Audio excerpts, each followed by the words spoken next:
नमस्कार दोस्तों, मैं ए के सिंह।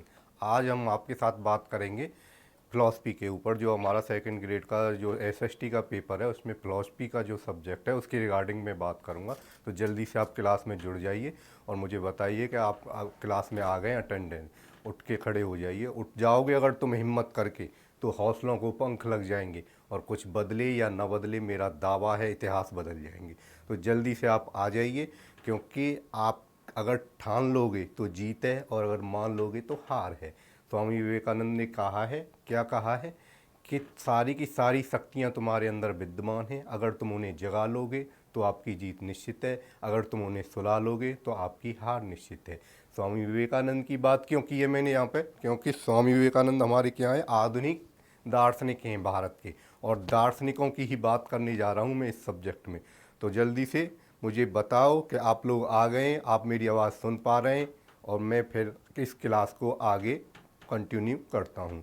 आगे कंटिन्यू करने के लिए हम सबसे पहले पढ़ेंगे कि एसएसटी सेकंड ग्रेड की जो एसएसटी का जो पेपर है, उस पेपर में किस तरह से हमारा ये सिलेबस डिफाइन किया गया है, कितने क्वेश्चन आएंगे, कितना वेटेज रहेगा, और उन वेटेज के साथ हम कैसे उन्हें कवर करेंगे और अपना सिलेक्शन सुनिश्चित करेंगे। तो मैं आपको बता दूं कि जो हमारी सेकंड ग्रेड की जो परीक्षा है, उसमें उसमें क्या है,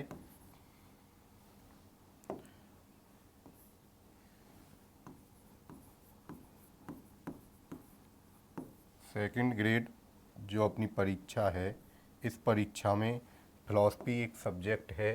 फ़िलॉसफ़ी के कितने क्वेश्चन आएंगे, मैं फ़िलॉसफ़ी की बात कर लेता हूँ। तो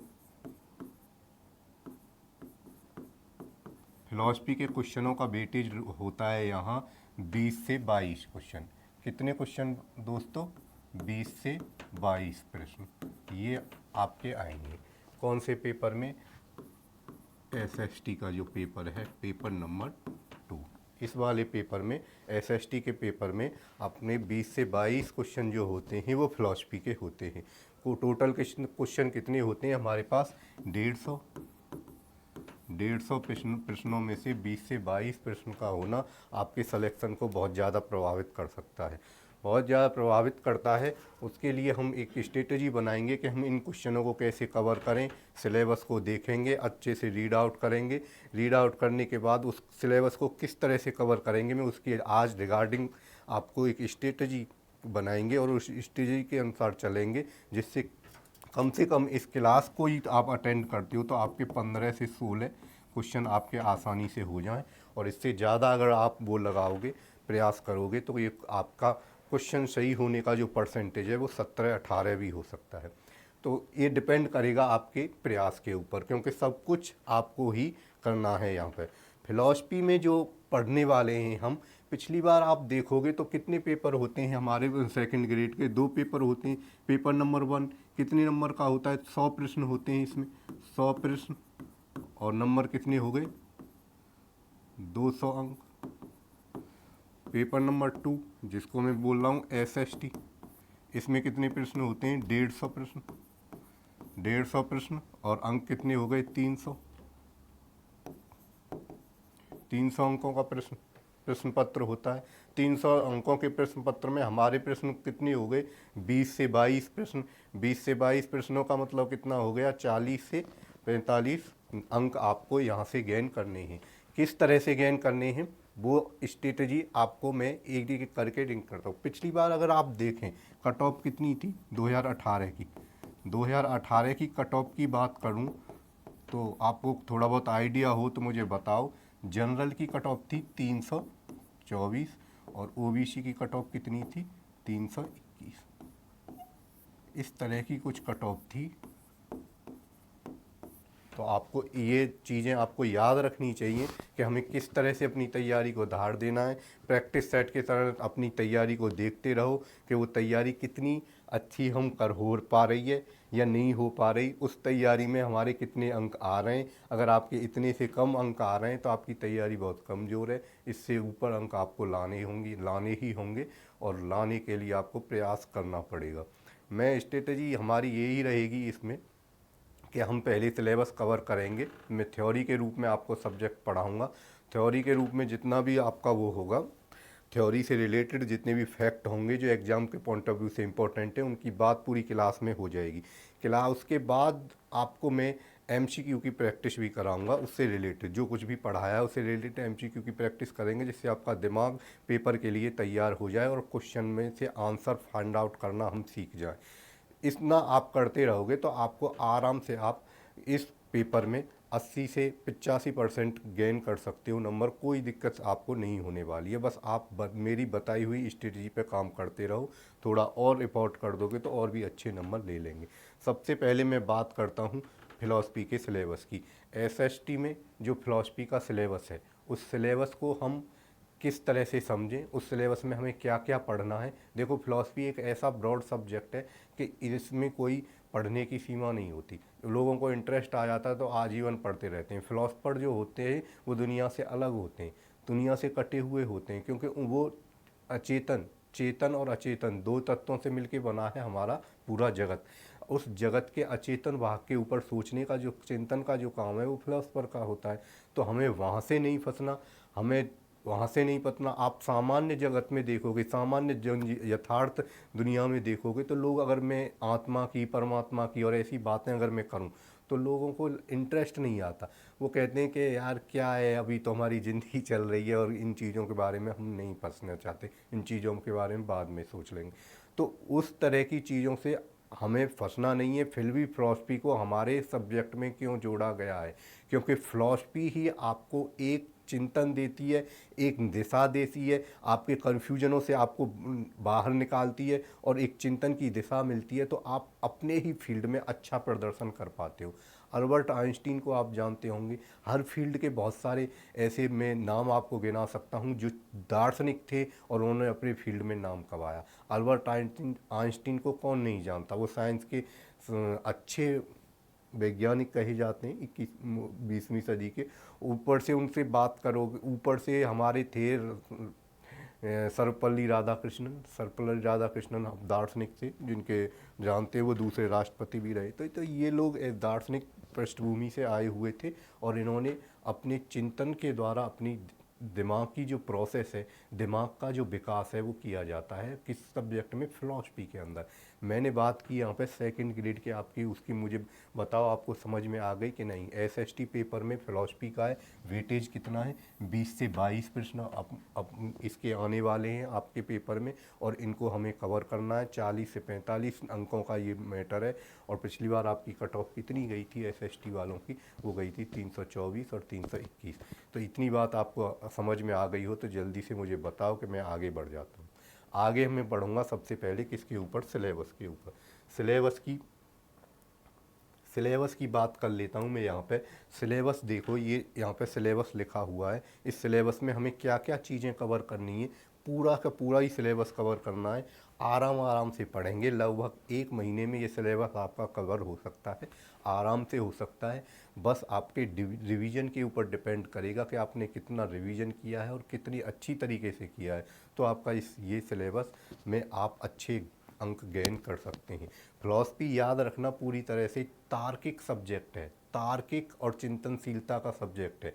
ये मैथ की तरह है, अगर इसको आपने समझ लिया तो इसमें अच्छे नंबर आएंगे।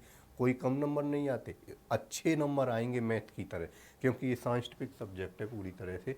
बस इसमें विज्ञान में और फिलॉसफी में अंतर क्या होता है? विज्ञान और फिलॉसफी में सिर्फ इतना सा ही अंतर है कि विज्ञान में प्रयोगशाला होती है, वहाँ के जो निष्कर्ष हैं वो प्रयोगशाला में निकाले जाते हैं, लेकिन यहाँ पे प्रयोगशाला में नहीं होती। यहाँ पे सिर्फ प्रयोगशाला नहीं होती, यहाँ पे मानवीय चिंतन किया जाता है। तो बात करता हूँ कि आपके सब्जेक्ट में दर्शन शास्त्र के कौन कौन से सब्जेक्ट जोड़े गए। वेद आप जानते हैं, भारत में वेद परंपरा बहुत पुरानी है, चली आ रही है। वेदों से ही भारतीय संस्कृति की नींव रखी हुई है। 4 वेद होते हैं, उन वेद और उपनिषद, ये उपनिषद वैदिक संस्कृति के ही पार्ट हैं। उनका जो मूल दर्शन है उसकी बात करेंगे हम। मूल रूप से ये कौन सा दर्शन है, इसने किस तरह की चीज़ों को अपनाया है, किस तरह की चीज़ों के बारे में हमारा ध्यान आकर्षित किया है, वहाँ पे हम बात करेंगे इसकी। गीता का निष्काम कर्म, गीता का निष्काम कर्म, देखो गीता का पूरा दर्शन नहीं दिया, सिर्फ निष्काम कर्म की बात की जाएगी। गीता को आप जानते हैं महाभारत जय संहिता का पार्ट है। गीता 18वें अध्याय में दी गई है। श्री कृष्ण ने अर्जुन को जो चीज़ें मोटिवेशन, जो एक पूरा का पूरा लेक्चर दिया, ये एक डायलॉग डिलीवरी थी जो कि संसार की अद्भुत धार्मिक कृति है। इसके बारे में बात करेंगे हम, गीता के निष्काम कर्म के बारे में। जैन और बौद्ध धर्म जो भारतीय धर्म शास्त्रों में काफ़ी प्रचलित हैं। बौद्ध धर्म सबसे तार्किक धर्म के रूप में माना जाता है। पूरी एशिया पे इसने राज किया है इसी ज़माने में। जैन धर्म सैद्धांतिक रूप से बड़ा स्ट्रॉन्ग माना जाता है। महावीर स्वामी और गौतम बुद्ध, इनके बारे में बात करेंगे। और गांधी जी के बिना भारत की बात नहीं की जा सकती। गांधी जी की बात करेंगे। गांधी जी की नैतिक अवधारणाएं, गांधी जी की नैतिक अवधारणाएं कहाँ पे ज़्यादा लागू होती हैं? आज भी प्रशासन के रूप में बहुत ज़्यादा अपनी प्रासंगिकता रखती हैं। क्यों रखती हैं? क्योंकि जो गांधी जी ने ये देश को बनाया। भारतीय संविधान कहीं ना कहीं गांधी जी के दर्शन से प्रभावित है। जो कानून है वो कहीं ना कहीं उनमें समाविष्ट किया गया है कि गांधी जी के दर्शन को अपनाएं। गांधी जी ने जिस तरह के भारत की कल्पना की थी वो भारत बनाने की कोशिश की गई थी। सुकरात ये अपने ग्रीक दार्शनिक हैं। सुकराती विधि, इन्होंने जीवन जीने की जो पद्धति बनाई, लोगों से बात करते थे। सुकरात के बारे में कहा जाता है कि सुकरात कैसे थे? सुकरात बहुत ज़्यादा तार्किक थे, बहुत ही ज़्यादा तार्किक थे। जब उन्हें जहर पीने का आदेश दिया गया था, जब उन्हें फांसी दी जा रही थी, कुछ भी कहो, मृत्युदंड दिया गया था, तो उनके दोस्त आके मिले थे और दोस्तों ने कहा था कि सुकरात, भारत राजा की बात मान लो और आपकी जान बच सकती है। सिर्फ आपको ये कहना है कि धर्म सही है और मैं गलत हूँ, आप धर्म की आलोचना कर देते हो। लेकिन सुकरात ने सीधे सीधे कहा था कि आज मैं हार गया तो ये विचार हमेशा के लिए हार जाएगा। मैं अपने विचारों से समझौता नहीं कर सकता। मैं हार गया, आगे दार्शनिक पद्धति ही खत्म हो जाएगी। सुकरात ने जहर को स्वीकार किया और वो अमर हो गए। फिर उनके ही शिष्य प्लूटो, अरस्तु और सिकंदर महान जैसी एक श्रृंखला बनी। तो सुकरात ने एक साहस दिखाया अपने विचारों के प्रति। उन्होंने कहा था तर्क से ही ज़िंदगी है। तर्क के जो वो है, उस समय क्या था, यूरोप में धर्म का बहुत बोलबाला था। वहाँ पे बहुत अतार्किक चीज़ें होती थी, जैसे पाप विमोचन पत्र बांटे जा रहे हैं। पोप लोग कह रहे हैं हमसे प्रमाण पत्र ले लो, आप पापों से मुक्त हो जाएंगे। तो ये जब चीज़ें पनपी तो उस परिस्थितियों में सुकरात आए थे और उन्होंने अपने तार्किक रूप से बातें रखी थी कि ऐसा कुछ नहीं हो सकता, भगवान किसी के साथ भेदभाव नहीं कर सकते, वो सबके लिए एक जैसे होते हैं। कार्तकीय पद्धति पढ़ेंगे। ये डेकार्ट के बारे में कहा जाता है। डेकार्ट कौन थे? डेकार्ट का दर्शन हम इसमें पढ़ेंगे। का संदेहवाद का प्रतिपादन किया था इन्होंने। और डेकार्ट को आधुनिक पाश्चात्य सभ्यता का जनक भी कहा जाता है। वो अभी डिटेल में जब हम पढ़ेंगे तो इनके बारे में बहुत सारी बातें करेंगे। आज हम परिचय ले रहे हैं सिलेबस का, क्या क्या पढ़ना है, कैसे कैसे पढ़ना है। आपको समझ में आए तो ज़रूर से बताना, और आपका कोई सुझाव हो तो वो सुझाव भी मुझे देते रहना, जिससे कि मैं आपकी बातों के अनुसार अपने आप को ढाल सकूं। सुखवाद, उपयोगितावाद, ये बेंथम का सुखवाद, कांटियन सिद्धांत भी कहीं ना कहीं गीता से प्रभावित था। इच्छा की स्वतंत्रता और सजा के सिद्धांत, जो हमारे सजा के सिद्धांत हैं वो क्या क्या होनी चाहिए, मानवीय होनी चाहिए, जिससे कि मानव के जो गरिमा है उसको ठेस न पहुँचे। ठीक है, मानव हमेशा सुधार की प्रकृति में काम करता है। तो ये सिलेबस है, देखिए 4 पॉइंट हैं, आपको पूरी अच्छी से समझ में आ गए होंगे। मैं इस सिलेबस के बारे में हम अगले 1 महीने तक लगातार बात करता रहूँगा, आपको समझाता रहूँगा, इम्पोर्टेंट चीज़ें आपको बताता रहूँगा। आपको करना क्या है, क्लास को अच्छे से लेना है, उसके नोट्स बनाने हैं, और नोट्स बनाने के बाद मैं बार बार हर टॉपिक में कुछ इम्पोर्टेंट चीज़ों को मार्क करूँगा। वो इम्पोर्टेंट चीज़ मार्क आपके एग्ज़ाम के पॉइंट ऑफ व्यू से बहुत इंपॉर्टेंट होते हैं। 2 तरह के नोट्स बनते हैं, एक आपके क्लास नोट्स होते हैं, दूसरे आपके होते हैं एग्ज़ाम। जब आपका एग्ज़ाम बिल्कुल सर पे आ चुका है तो उस समय पे हम पूरे के पूरे क्लास नोट्सों को एक साथ नहीं पढ़ सकते, तो वहाँ पे हम बहुत ज़्यादा इंपॉर्टेंट चीज़ों को अलग से लिख लेंगे और उनको एग्ज़ाम के बिल्कुल नज़दीकी दिनों में उनको बार बार रिवाइज करेंगे, जिससे कि हमें चीज़ें जो फैक्ट हैं उससे रिलेटेड वो सारी की सारी चीज़ें याद हो जाएं। मेरी बात आपको समझ में आ गई हो तो मैं आगे बात करता हूँ सब्जेक्ट की। ठीक है, सब्जेक्ट की बात कर लेते हैं हम। सब्जेक्ट में हम कौन सा सब्जेक्ट है, जैसा कि आप जानते हैं सब्जेक्ट हमारा कौन सा है? सब्जेक्ट है अपना दर्शन शास्त्र। ये आपको दिख रहा होगा। दर्शन शास्त्र की अगर बात करता हूँ मैं, तो दर्शन शास्त्र कैसा सब्जेक्ट है? दर्शन शास्त्र वो मानवीय चिंतन का सब्जेक्ट है। मानवीय चिंतन का सब्जेक्ट है। याद रखना, मानवीय चिंतन का सब्जेक्ट है। इसमें कहीं पे भी जानवर, पशु, पौधे ऐसे लोगों की बात नहीं होती। मानवीय चिंतन से संबंधित है, और चिंतन का गुण सिर्फ मानव में ही पाया जाता है और कहीं नहीं पाया जाता, क्योंकि ये विवेक का गुण है। और चिंतन एक अच्छी एक्सरसाइज है दिमाग की। याद रखना, चिंतन अच्छी है और चिंता बहुत बुरी चीज़ है। क्या उसमें रामायण में कहा गया है, चिंता से चिंतन घटे, घटे रूप और मान। चिंता से चिंतन घटे, घटे रूप और मान। चिंता बड़ी अभाग्नि, चिंता चिता समान। तुलसी हिय में राम है, निर्भय होकर सोए। अनहोनी कछु होनी नहीं, और होनी होए सो होए। तो इस तरह से बात कर रहे हैं। चिंता बुरी चीज़ है, चिंतन अच्छी चीज़ है। हम किसी भी सब्जेक्ट के ऊपर चिंतन करते हैं तो एक तरह से हम रिसर्च कर रहे होते हैं, उसको पहचान रहे होते हैं कि इसके क्या क्या पॉइंट हैं और किस तरह से हम इनकी समस्या को सॉल्व कर सकते हैं। तो मानवीय चिंतन का विषय है दर्शन शास्त्र। दर्शन शास्त्र किससे बना हुआ है? दर्शन शास्त्र बना है दृश्य धातु से। ये संस्कृत की धातु है, और इसका सीधा सा मतलब क्या होता है? देखना। पर देख हम कैसे आएंगे? सामान्य दृष्टि से नहीं देखेंगे। दर्शन है यहाँ पे। दर्शन अपने आप में एक बहुत गहराई की बात करता है। देखेंगे हम कैसे? आत्मा की दृष्टि से। आत्मा की दृष्टि से हमें देखना है किसको? चीज़ों को। इंसान जब पैदा होता है, जब अपनी समझदारी होता है, तो एक मूलभूत प्रश्न उठते हैं हमारे कि मैं पैदा क्यों हुआ हूँ, मैं कहाँ से आया हूँ, ये पृथ्वी क्यों चल रही है, सूरज क्यों निकलता है, इसका प्रयोजन क्या है, उद्देश्य क्या है। ये सब चीज़ें जो हमारे अंदर जानती हैं, बुद्ध के अंदर भी ये सब चीज़ें जागी थी। बुद्ध उसी के लिए अपने महल छोड़ के चले गए। महावीर स्वामी के अंदर ये सब चीज़ें जागी थी। ये कुछ ऐसे सवाल हैं जिनके जवाब विज्ञान के पास नहीं है, लोगों के पास भी नहीं है। तो क्या करते हैं, लोगों के पास जवाब तो होते हैं, लेकिन वो अपनी धारणाओं के अनुसार जवाब देते हैं। जवाब प्रॉपर जवाब नहीं होते, संतुष्टि नहीं मिलती एक तरह की। वो संतुष्टि आपको ये अनुभव से मिलती है जो बुद्ध को ज्ञान प्राप्ति के बाद मिली, महावीर को कैवल्य प्राप्ति के बाद मिली। तो इस तरह के जो प्रश्न उठते हैं, वो दर्शन शास्त्र उन्हीं प्रश्नों की बात करता है। हम उन्हीं प्रश्नों के अध्ययन की बात यहाँ पे करने वाले हैं। तो आप देखोगे कि दर्शन शास्त्र में कौन से दृश्य धातु से बना है, मानवीय चिंतन है, और इसको हम आगे व्याख्या करते हैं तो ये इसको क्या बोलते हैं? सत्य की खोज। दर्शन शास्त्र में हम क्या कहते हैं? सत्य की खोज। सत्य का मतलब यहाँ पे मैंने बता दिया था। कुछ ऐसे प्रश्न होते हैं जो मानवीय होते हैं। मानव उन्हें पैदा होते ही सोचता है मैं पैदा क्यों हुआ हूँ, मेरा प्रयोजन क्या है, इस जगत का उद्देश्य क्या है, इस जगत को चला कौन रहा है। तो हम यहाँ पे कुछ भी एग्जैक्ट कोई हम चेतन नाम नहीं दे पाते, कोई भी ऐसा यथार्थ में कोई चीज़ को डिफाइन नहीं करते। हम कह देते हैं ईश्वर इस जगत को चला रहा है, तो वहाँ पे ईश्वर मान लिया। ईश्वर कैसा है, उसका स्वरूप कैसा है, उसका प्रमाण क्या है, इन सब चीज़ों के अध्ययन के लिए हमने क्या किया?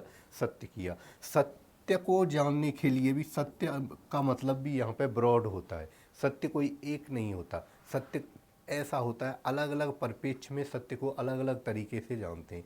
जैसे कहो कि एक माँ है, उसका बच्चा रो रहा है, तो वो उस बच्चे के रोने का कारण, क्या वो भूखा है इस वजह से रो रहा है, क्या उसको कोई प्रॉब्लम है, क्या उसके पेट में दर्द है, तो वो उस रोने का कारण जानना चाहती है। तो माँ के लिए वो कारण, रोने का कारण सत्य हो गया। एक डॉक्टर है, वो अपने मरीज को क्या करता है? वो अपने मरीज का चेकअप कराता है। क्यों कराता है? क्योंकि वो सत्य जानना चाहता है कि बीमारी का एक्चुअल कारण क्या है, कौन सी बीमारी है, तभी वो उसका इलाज कर पाएगा। उसी तरह से मैं कहूँ, एक जज है, वो दो वकीलों की बहस करा रहा होता है अपने आप में। दो वकीलों को क्या दिखा रहे, तो वो वकील बहस कर रहे हैं, वो बैठा बैठा देख रहा है, क्योंकि वो सत्य तक जानना चाहता है कि एक्चुअल में अपराधी कौन है। इस तरीके से वो दोनों अपना अपना पक्ष रखेंगे तो वो सत्य तक पहुँचेगा। तो सत्य की परिभाषा भी यहाँ पे क्या होती है? ब्रॉड होती है। मैंने आपको दर्शन शास्त्र के बारे में थोड़ा सा बताया है, किससे? देखने से बना है, मानवीय चिंतन का विषय है। मानवीय चिंतन का विषय है। इसी तरह से ये पूरी मानवीय जगत की बात करता है, पूरे ब्रह्मांड की बात करता है। इसमें कोई भी पर्टिकुलर या व्यक्तिगत बातें नहीं होती, ठीक है। तो मानव ही इसमें होता है। अरस्तु ने एक बात कही थी कि जो मानव है, मानव की जो परिभाषा दी थी वो क्या दी थी, अरस्तु से पूछने चलते हैं। चलो, अरस्तु कहता है कि जो मानव है वो क्या है, उसमें दोनों तरह के गुण हैं। हम पशु से हमारा विकास हुआ, ये तो डार्विन भी कहता है। पशुत्व प्लस विवेक, पशुता के भी गुण होते हैं और इसमें विवेक भी होता है। जिसमें विवेक आ जाता है वो ही मानव का मूलभूत गुण है। तो हमारा मूलभूत गुण क्या है, विवेक। और विवेक का काम क्या है, चिंतन करना, निर्णय लेना, तर्कपूर्ण ढंग से किसी भी परिस्थिति का पहले निर्णय लेगा कि किस तरह से ये चीज़ें हो रही हैं, और फिर अपना तर्क रख के द्वारा वहाँ से हम उसकी निर्णय ले पाएंगे कि क्या हमें करना चाहिए आगे। ये अरस्तु ने बात की थी। इतनी बात आपको समझ में आ गई हो तो मैं आगे चलूं। आगे चलने के लिए मैंने अपनी बात रखती है। अपनी बात इस क्या क्या आपको समझ में आई। दृश्य क्या है, दृश्य धातु से बना हुआ है संस्कृत की दर्शन, उसका मतलब देखना, लेकिन देखना सामान्य रूप से नहीं, किसकी दृष्टि से, आत्मा की दृष्टि, मानवीय चिंतन है, सत्य की खोज की जाती है। और अरस्तु ने क्या बताया था कि जो मानव का स्वभाव है वो किस तरह से बना हुआ है, उसमें पशुत्व और विवेक दोनों तरह के गुण होते हैं। विवेक के कारण ही हम पशुओं का जो वर्ग है उससे अलग होता है मानव, कि हमारे अंदर विवेक है और वो है। दर्शन शास्त्र क्योंकि चिंतन का विषय है, तो ये सभी की सभी चीज़ों में क्या होता है कि सारी की सारी चीज़ें यहीं से निकली हुई हैं। चिंतन अलग अलग चीज़ों का अलग अलग हो सकता है। जैसे कोई इतिहास का चिंतन कर रहा है, किसका चिंतन कर रहा है, इतिहास का, ठीक है। कोई कर रहा है भूगोल का, कोई कर रहा है राजनीति का। मुझे बताओ जल्दी से कि इस सारी की सारी चीज़ें चिंतन से बनी हुई हैं। अलग अलग लोगों को अलग अलग तरह का काम दे दिया गया चिंतन का, वो अपने विषय का विकास कर रहे हैं। तो कहा जाता है कि जो दर्शन शास्त्र है वो सभी के सभी सब्जेक्टों की जननी है। सारे के सारे सब्जेक्ट यहीं से निकले हुए हैं। अल्बर्ट आइंस्टीन को देख लो, वो भौतिक विज्ञान का कंसेप्ट दे रहे हैं, लेकिन वो थे तो दार्शनिक ही। दर्शन से ही उन्हें चिंतन की क्या मिली, चिंतन का गुण मिला। तो इतिहास दर्शन शास्त्र के बारे में ये भी कहा जाता है कि ये कैसा है। एक वर्ड और है आपका, मैं उसकी भी बात कर लेता हूँ। कौन सा वर्ड है, इंग्लिश में इसको क्या बोलते हैं, फिलॉसफी,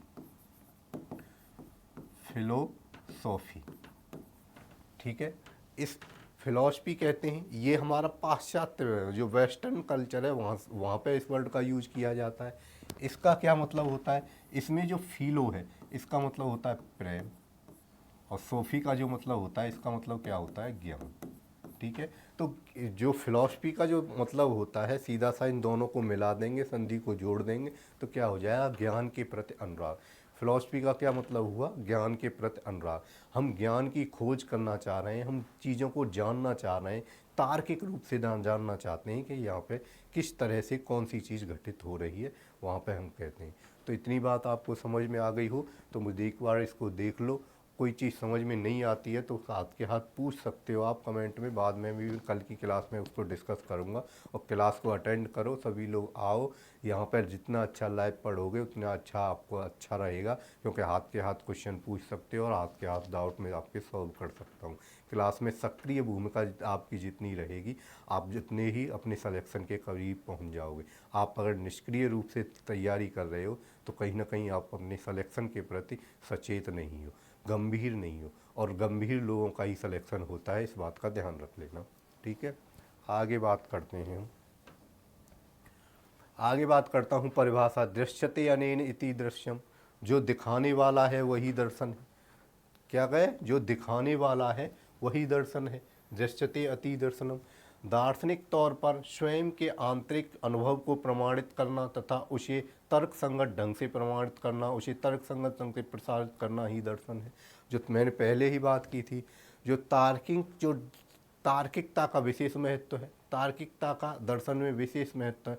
आप जो महसूस कर रहे हो चीज़ों के बारे में कि मैं कहाँ से आया हूँ, जैसे हम सो जाते हैं, स्वप्न में चले जाते हैं, पता चला कहाँ से है, तो उन चीज़ों को जो हम महसूस कर रहे हैं कि मेरे साथ, कहते हैं कई बार किस्मत बहुत ख़राब है, तो हम महसूस कर रहे हैं कि कोई अदृश्य शक्ति है जो मुझे मैनेज कर रही है, तो उन चीज़ों को तार्किक रूप से समझा देना ही क्या होता है, दर्शन कहलाता है। ये एक परिभाषा है जिसको आप पढ़ सकते हो, लेकिन मेरी बात जो आपको समझ में आ गई हो, दर्शन के बारे में इतनी मैंने बात की है, वो दर्शन है।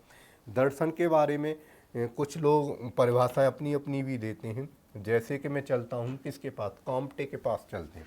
मैंने काम्टे साहब को पूछा कि सर आपके अनुसार दर्शन क्या है, तो उन्होंने मुझे कहा कि दर्शन है जो वो क्या है, विज्ञानों का विज्ञान। ये बात कही थी किसने, काम्टे।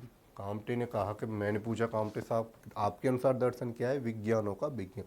तो कई बार क्या होता है कि पूछ सकते हैं आपसे कि काम्टे के अनुसार दर्शन क्या है, ऐसे वो वर्ड पूछ सकते हैं, तो आप इनको थोड़ा सा देख लेंगे, वैसे ज़्यादा इम्पोर्टेंट नहीं। राधा कृष्णन आप जानते हैं अपने दूसरे राष्ट्रपति थे, राधा कृष्णन, उन्होंने भी कुछ कहा था, उनसे भी पूछा गया था कि बताइए सर कि दर्शन क्या है, तो उन्होंने भी अपनी परिभाषा दी थी। उन्होंने क्या कहा था कि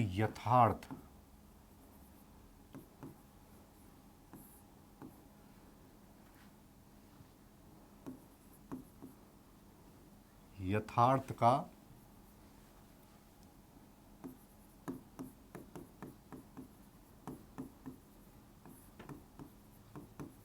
तार्किक ज्ञान, मतलब जो यथार्थ है, यथार्थ का मतलब जो चीज़ें तुम भुगत रहे हो, जो एट प्रेजेंट में है, उसका तार्किक रूप से ज्ञान, तार्किक रूप से अध्ययन ही दर्शन कहलाता है। यथार्थ का तार्किक ज्ञान ही हमारा क्या है, दर्शन है। किसके अनुसार, राधा कृष्णन के अनुसार।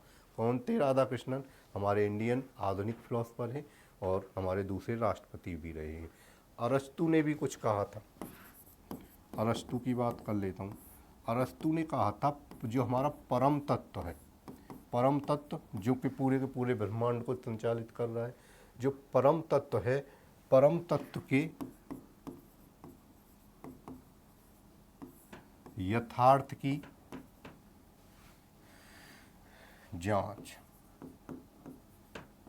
परम तत्व के यथार्थ की जांच, मतलब हम दर्शन में ये देखते हैं कि जो परम तत्व है यथार्थ रूप में वो किस तरह से एग्जिस्ट करता है। इस तरह से अरस्तु ने भी अपनी बात रखी थी। तो ये कुछ दार्शनिकों के वो आप देख लेंगे, नोट्सों के रूप में आपको और भी चीज़ें देखने को मिलेंगी। आगे चलता हूँ मैं, दर्शन का विभाजन कर लेते हैं भाई, दर्शन किस तरह का है। आगे आज दर्शन की जो सामान्य थ्योरी है हम उसकी बात कर रहे हैं कि किस तरह से सामान्य रूप से दर्शन को समझें। दर्शन का विभाजन कर लेते हैं, सैद्धांतिक दर्शन और व्यवहारिक दर्शन, दो तरह का दर्शन होता है। जो पश्चिमी यूरोपीय जो दर्शन है, कौन सा, यूरोपीय जो दर्शन है उसको हम कहते हैं वो सैद्धांतिक दर्शन है।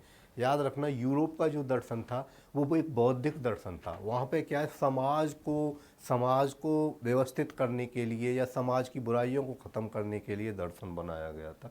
तो वो सैद्धांतिक था, सैद्धांतिक रूप से चीज़ें दी गई थी। लेकिन व्यवहारिक दर्शन था वो भारतीय दर्शन है।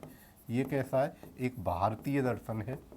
इसमें क्या था कि इंसान स्वयं की शक्तियों को जगाने के लिए, स्वयं जानने के लिए, जैसे महात्मा बुद्ध ने घर छोड़ा, वो स्वयं ही चले गए, वो अपनी पत्नी और अपने बच्चे को नहीं लेके गए थे, तो वो स्वयं ये जानने गए थे कि क्या हो रहा है, स्वयं की संतुष्टि के लिए। व्यवहारिक है मतलब कि आप इसे समाज में लागू कर सकते हैं, समाज में और अपने ऊपर इसको लागू कर सकते हैं। जैसे महात्मा गांधी थे, महात्मा गांधी का जो पूरा का पूरा दर्शन है, उन्होंने अपनी दर्शन के अनुसार अपनी पूरी ज़िंदगी जी। ये महात्मा गांधी की सबसे बड़ी विशेषता है कि उन्होंने अपनी ज़िंदगी को अपने दर्शन के अनुसार लोगों को जी के दिखाया। तो इस तरह के दो प्रकार के दर्शन यहाँ पे मैंने बताए हैं। इन दर्शनों के आगे भी पाठ दे सकते हैं कि इसमें क्या है, सैद्धांतिक तत्व मीमांसा। तत्व मीमांस की बात करेंगे। तत्व क्या है, मूलभूत तत्व जो इस जगत को बनाते हैं, मूलभूत तत्व मूलभूत तत्व की बात करेंगे हम कि जो मूलभूत तत्व हैं हमारे वो कौन कौन से हैं। ठीक है, उनकी बात यहाँ पे की जाती है। जगत में जैसे अलग अलग दर्शन अलग अलग तरह के मूलभूत तत्व बताते हैं। जैन दर्शन हमारे 4 तत्वों से मिलकर जगत को बनाता है, लेकिन जगत के जो बांटते हैं हम किस तरह के तत्वों में बांटते हैं, चेतन प्लस अचेतन, 2 प्रकार के तत्व होते हैं जगत में, चेतन और अचेतन। आगे ज्ञान, ज्ञान क्या है, ज्ञान क्या है मतलब इस पूरे ब्रह्मांड का, इस पूरे विश्व का जो चला है मान है, उस पूरे ब्रह्मांड को कौन सी सत्ता चला रही है, इन सब चीज़ों को जानना ही ज्ञान है। यहाँ पे हम ज्ञान मीमांस में, मीमांस का मतलब क्या होता है, विश्लेषण। ठीक है, ज्ञान में हम क्या करते हैं, ज्ञान की सीमा का क्या है, स्वरूप कैसा है, ज्ञान की सीमा क्या है, स्वरूप कैसा है। और तर्कशास्त्र में हम क्या पढ़ते हैं, चिंतन की विधियाँ, चिंतन किस तरह से करें, चिंतन की विधि, परिभाषा, इस तरह की बातें जहाँ पे की जाती हैं हम वहाँ पे बात करेंगे तर्कशास्त्र के अनुसार में की जाएंगी। आगे देखते हैं सैद्धांतिक दर्शन के 3 पार्ट हो गए, तत्व की मीमांसा, ज्ञान की मीमांसा और तर्कशास्त्र। इस तरह से इन चीज़ों को आगे डिवाइड किया गया है। आगे मैं बात कर लेता हूँ व्यवहारिक दर्शन। व्यवहारिक दर्शन में क्या है कि व्यवहारिक दर्शन में क्या है, आचार मीमांसा और सौंदर्य मीमांसा। आचार मीमांसा की स्थिति में नीति शास्त्र होता है। इसमें नीति शास्त्र प्रशासन के लिए बहुत इम्पोर्टेंट है। हर इंसान की अपनी नीति होती है, नीति शास्त्र के अनुसार चलता है। जिस तरह से डॉक्टर होते हैं, वो डॉक्टर अपनी डॉक्टरी ख़त्म करने के बाद क्या करते हैं, एक शपथ लेते हैं और उस शपथ में ये कहते हैं कि हम मानवीय कल्याण के लिए काम करेंगे, इसको बिजनेस के रूप से नहीं देखेंगे। तो उनकी नीति होती है। जो प्रशासनिक ऑफिसर होते हैं उनकी भी एक नीति होती है कि हम समाज कल्याण के लिए काम करेंगे, वंचित लोगों को ऊपर लाने के लिए काम करेंगे। ठीक है, सौंदर्य मीमांसा की बात कर लेते हैं। सौंदर्य मीमांसा में क्या होता है, कला, और जो हमारी कला है और आपकी संवेदना, इन सब चीज़ों का क्या है, दार्शनिक रूप से अध्ययन किया जाता है, दार्शनिक रूप से चीज़ें देखी जाती हैं। ठीक है, तो आगे बात कर लेता हूँ मैं, आगे चलते हैं। आगे है आपका दार्शनिक चिंतन की विशेषताएं। दार्शनिक चिंतन है, उसकी क्या क्या विशेषताएं हैं, उन विशेषताओं के बारे में बात कर लेते हैं। दार्शनिक चिंतन विश्व को उसकी समग्रता में समझता है। समग्रता, यहाँ पे कोई भी व्यक्तिगत बात नहीं होती। मैं पहले ही कह चुका हूँ आपसे कि विश्व को पूरे की पूरी समग्रता में समझता है। दार्शनिक चिंतन बौद्धिक होता है, बौद्धिक है। सारी की सारी चीज़ें चिंतन की प्रोसेस ही बुद्धि में होती है, तो बौद्धिक रूप से ही काम होगा। दार्शनिक चिंतन निष्पक्ष है, निष्पक्ष है। जब सार्वभौमिक होगा तो निष्पक्ष होगा ही होगा। यहाँ पे व्यक्तिगत किसी की परिभाषा नहीं होती, व्यवहारिक उद्देश्य होते हैं। व्यवहारिक उद्देश्य मानवीय जीवन को मूल्यवान बनाना, इसका उद्देश्य होता है, व्यवहारिक होते हैं। ये कुछ दार्शनिक चिंतन की विशेषताएं होती हैं। जो आपके एक वैज्ञानिक हुए थे, आपको पता हो तो, फ्रेडरिक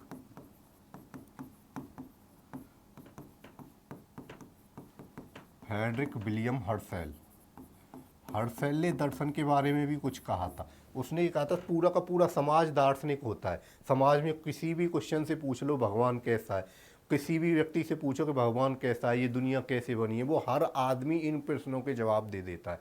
लेकिन वो जवाब किस तरह से देता है, अपनी धारणा के अनुसार, अपनी दर्शन के अनुसार, चाहे धर्म से सीखी हो या अपने गुरु से सीखी हो। तो उसने ये कहा था कि जो समाज है, समाज कैसा है, या तो कुशल दार्शनिक हैं और या अकुशल दार्शनिक। ठीक है, तो समाज को अदार्शनिक नहीं कह सकते आप। समाज में दार्शनिक प्रश्नों को लेके जाइए, हर आदमी उसके कुछ ना कुछ जवाब होता है। तो समाज कभी अदार्शनिक नहीं होता, दार्शनिक ही है। वो थोड़ा या कम हो सकता है, कुशल या अकुशल हो सकता है, लेकिन सारे के सारे दार्शनिक होते हैं। विलियम हर्शेल ये अपने जर्मनी में पैदा हुए ब्रिटिश दार्शनिक थे, इन्होंने ये बात रखी थी। बहुत सारी चीज़ें हैं, आगे हम एक एक करके जैसे जैसे पढ़ेंगे तो इनको पढ़ेंगे। पाश्चात्य एवं भारतीय दर्शन में अंतर। अब भारतीय दर्शन को पढ़ने के लिए आपको पाश्चात्य से तुलना कर लोगे तो थोड़ा सा अच्छे से समझ में आ जाएगा, आपकी एक समझ विकसित हो जाएगी कि हम किस तरह से पाश्चात्य क्योंकि हमारे सिलेबस में दोनों ही फिलोसफर हैं, दोनों ही फिलोसफी की विधियाँ हैं, दर्शन की विधियाँ आपको दे रखी हैं, उसमें भारतीय दर्शन भी है और पाश्चात्य दर्शन भी है। तो अगर हम दोनों को समझ लेंगे तो आपको आपके कुछ क्वेश्चन आपको पुराने पेपर उठा के देखोगे तो उसमें कुछ ऐसे ही केस हिस्ट्री से संबंधित है कि कोई भी केस मैंने दे दिया कि कोई फांसी लगानी है मुझे किसी भी अपराधी को, तो गांधी जी के अनुसार उसका क्या होना चाहिए, फांसी लगनी चाहिए या न लगनी चाहिए, अरस्तू के अनुसार उसका क्या जवाब होगा, प्लेटो के अनुसार उसका क्या जवाब होगा। इस तरह के क्वेश्चनों के जवाब आप तभी दे पाओगे जब आपने उसको अच्छी तरह से उन दर्शनों के विचारधारा को समझा है। तो सबसे पहले मैं आपको ये स्पष्ट करना चाह रहा हूँ कि क्या है यहाँ पे दर्शन है, जो हमारा जो दर्शन है भारतीय दर्शन और पाश्चात्य दर्शन में जो मूलभूत अंतर क्या है, जिससे आपको उनके एक क्राइटेरिया पता चल जाएगा कि भारतीय दर्शन ऐसे सोचता है और पाश्चात्य दर्शन इस तरह से सोचता है। मैं आगे एक एक करके बात करता हूँ इन दर्शनों की। उसमें क्या है, जैसे आप देखिए भारतीय दर्शन में परंतु साक्षात्कार एवं अनुभूति है। यहाँ पे हम साक्षात्कार करते हैं और अनुभूति करते हैं। यहाँ पे सिद्धांतों को समझते नहीं है, ध्यान रख लेना। सिद्धांतों को ये नहीं मैंने पेपर पे और बोर्ड पे लिख के समझ दिया, यहाँ पे हम सिद्धांतों का स्वयं जाते हैं, स्वयं बुद्ध को भेजा गया कि आप जाइए और आप खुद अनुभव कीजिए कि तत्व क्या है, आत्मा क्या है, परमात्मा क्या है। इन सब चीज़ों का तुम खुद जाओगे, खुद ही ध्यान में उतरोगे, जब ही आपको इन चीज़ों के बारे में अनुभव हो सकता है।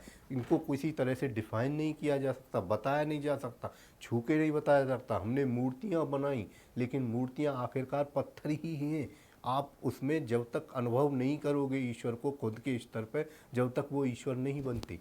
ठीक है, लेकिन पाश्चात्य दर्शन इसको क्या कहता है, ज्ञान के प्रति अनुराग है। पाश्चात्य दर्शन क्या कहता है कि दर्शन है जो क्या है, फिलॉसफी मैंने बताया था, ज्ञान के प्रति अनुराग। वो कहते हैं ज्ञान प्राप्त करना है हमें तार्किक रूप से, उसको डिफाइन कर दो तार्किक रूप से कि H2+O2 बराबर O2 होता है, हमने जल को समझ लिया। ये इस तरह का तार्किक ज्ञान होता है। लेकिन वहाँ पे ये तो एक विज्ञान का कंसेप्ट मैंने बताया, वहाँ पे जीवन के कंसेप्ट को वो इसी तरह से बना लेते हैं कि ये एक परम सत्ता है, ईश्वर है, ये इसको ऐसे चला रहा है और उसको तार्किक रूप से फिर डिफाइन करते रहते हैं, लेकिन वो अनुभव की बात नहीं करते। मूलभूत अंतर है। ठीक है, दूसरा पॉइंट मैं आपको देख लेता हूँ, आध्यात्मिक असंतोष से पैदा होता है।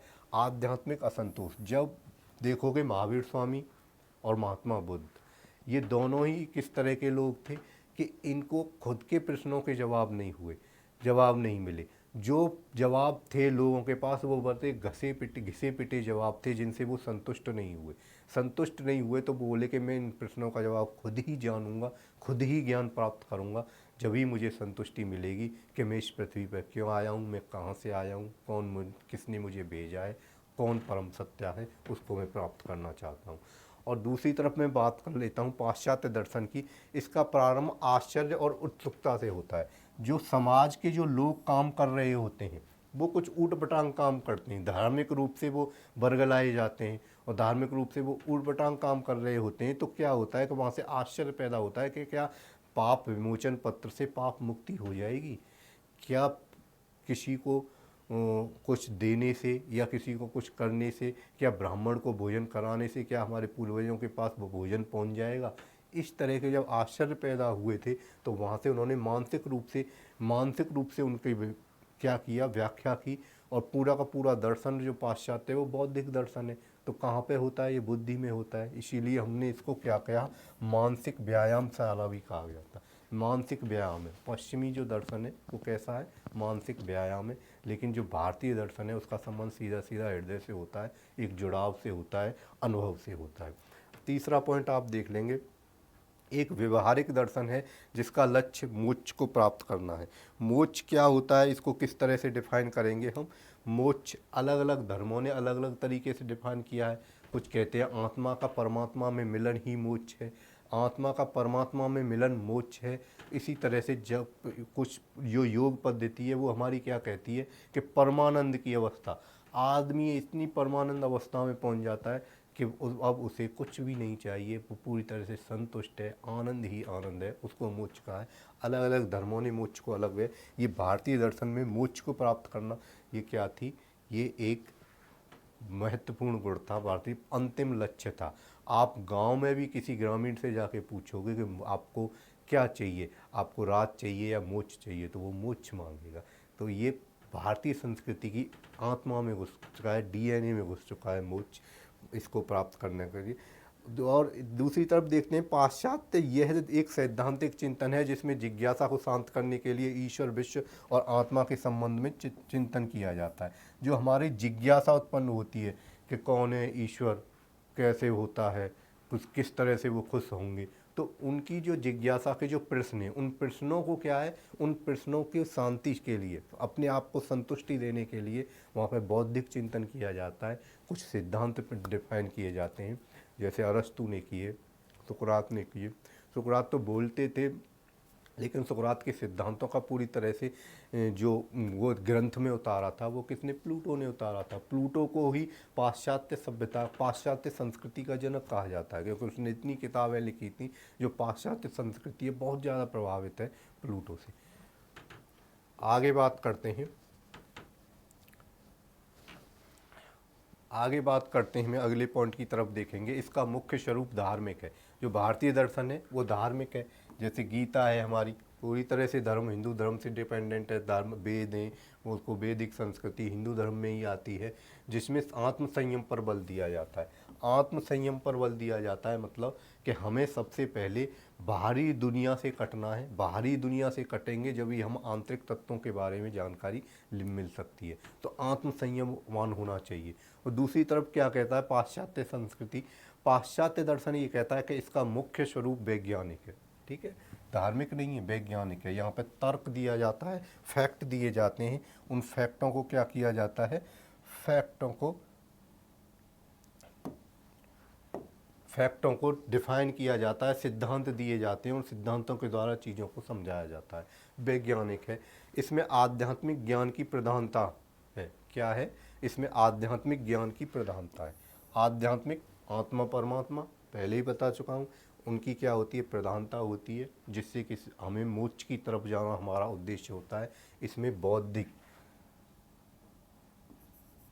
इसमें बौद्धिक ज्ञान की प्रधानता होती है। बौद्धिक, बुद्धि को संतुष्ट करने, बुद्धि में उत्पन्न हुए सवाल, उन सवालों को क्या है, उन सवालों का जवाब देना, अर्थात बौद्धिक दृष्टि से प्रधानता होती है।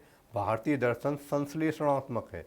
संश्लेषणात्मक और विश्लेषणात्मक, इन दो शब्दों को समझ लेंगे। संश्लेषणात्मक क्या होता है, क्या आप बता सकते हैं, मेरे को बता सकते हैं? आज आपने बहुत क्लास नहीं देखी है, इस क्लास को ज़रूर देखना, और इसमें देखोगे जब भी आपको दर्शन का बेसिक कंसेप्ट क्लियर हो पाएगा। ठीक है, अच्छे से। संश्लेषणात्मक का मतलब होता है चीज़ों को जोड़ना, जोड़ कर देखते हैं, जोड़ते हैं, जोड़कर उनके क्या परिणाम होंगे, उनके कैसे गुण आएंगे, कैसी प्रॉपर्टी होंगी, संश्लेषण करते हैं। विश्लेषण में हम करते हैं तोड़ना। ठीक है, चीज़ों को तोड़ तोड़ के देते हैं। जैसे परमाणु है, परमाणु को तोड़ दिया हमने, क्या बोला, इलेक्ट्रॉन, प्रोटॉन, न्यूट्रॉन, और उनके गुणधर्मों का अध्ययन कर रहे हैं। तो यहाँ पे चीज़ों को अलग अलग करके हम देखते हैं। लेकिन भारतीय संस्कृति संश्लेषण पर विश्वास करती है कि जो अलग अलग तत्व हैं उनका कॉमन प्रभाव क्या होता है, कॉमन रूप से वो किस तरह से काम करते हैं, ये क्या है आपका वो है। इसमें आगे बात करूंगा मैं, आगे बात कर लेते हैं। अगला जो पॉइंट है संश्लेषण और विश्लेषण, ये सारे के सारे जो हमारे वो हैं, ये हमारे दर्शन से जुड़े हुए। जैसे हमारा गीता है, महात्मा बुद्ध हैं, इन्होंने क्या किया, चीज़ों को समझा, चीज़ों को, हमारी जो चेतना है उसका संश्लेषण किया, चेतना को हटाया दूसरी चीज़ों से, और हमने आत्मा के बारे में ज्ञान किया। आत्मा क्या है, आत्मा क्यों है, शरीर को कैसे चलायमान कर रही है, इन सब चीज़ों के अध्ययन के लिए दर्शन शास्त्र को ही गढ़ा गया है। इसमें अगला पॉइंट है कर्म एवं आचरण के संबंध में सामाजिक संगठन गौण है। ठीक है, यहाँ पे कर्म एवं आचरण के संबंध में सामाजिक संगठन गौण है, और उसमें कहा गया है कर्म एवं आचरण के संबंध में सामाजिक संगठन मुख्य माना गया है। यहाँ पे सामाजिक संगठन की बात की गई है, क्योंकि आपको पता है क्या है, आइंस्टीन ने कहा था मनुष्य एक सामाजिक प्राणी है। ठीक है, मनुष्य एक समाज में रहता है। मैं पहले भी आपको बता चुका हूँ, जो पाश्चात्य पूरा का पूरा दर्शन है, पाश्चात्य दर्शन में क्या है, पाश्चात्य दर्शन में ये है कि वो समाज को व्यवस्थित करने के लिए बेसिकली काम कर रहा है, लेकिन भारतीय दर्शन समाज को व्यवस्थित करने के लिए काम नहीं कर रहा है। भारतीय दर्शन जो है वो लोगों की आध्यात्मिक संतुष्टि के लिए काम कर रहा है। वो इन लोगों को परम सुख की तरफ ले जाना चाहता है। परम सुख की तरफ ले जाने के लिए जो काम कर रहा है वो कौन कर रहा है? हमारा भारतीय दर्शन कर रहा है। तो भारतीय दर्शन में सामाजिक संगठन का कोई विशेष महत्व नहीं है। सामाजिक संगठन क्या है? गौण है। और जो इसमें जो है वो उसमें पाश्चात्य संस्कृति में हमारे में क्या है? सामाजिक संगठन, क्योंकि वो उसका आधार ही सामाजिक संगठन है। चाहे मैं सुकरात की बात करूं, चाहे मैं प्लूटो की बात करूं। प्लूटो ने जो बात कहते हैं कि वो पश्चिमी सभ्यता के जनक हैं, जो पश्चिमी सभ्यता के जनक है, क्योंकि उन्होंने समाज के सिद्धांत दिए। समाज को ये बताने की कोशिश कर रहे हैं कि समाज किस तरह से जीना चाहिए, समाज का आचरण कैसा होना चाहिए, किस तरह से धर्म को मानना है या नहीं मानना, वो सारे की चारे वो उनका पूरा कंसेप्ट समाज पर डिपेंड है। लेकिन भारतीय संस्कृति में तो ऐसा नहीं है। भारतीय संस्कृति में समाज पर जोर नहीं दिया गया, व्यक्तिगत गुणों पर जोर दिया गया था। व्यक्तिगत रूप से हम कितने अपने आप को मूल्यवान बनाएंगे, उन चीज़ों के ऊपर भारतीय दर्शन के में विश्वास किया गया था। भारतीय दर्शन की आगे बात कर लेते हैं। आगे जो हम पढ़ेंगे, इसमें आगे क्या पढ़ेंगे? भारतीय दर्शन को मैं डिटेल से पढ़ेंगे। भारतीय दर्शन को हम अगली क्लास में और डिटेल से पढ़ेंगे।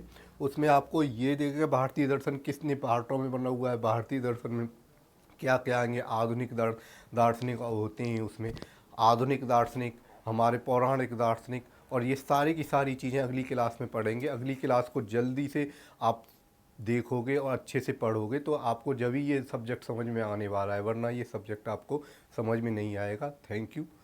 जय हिंद।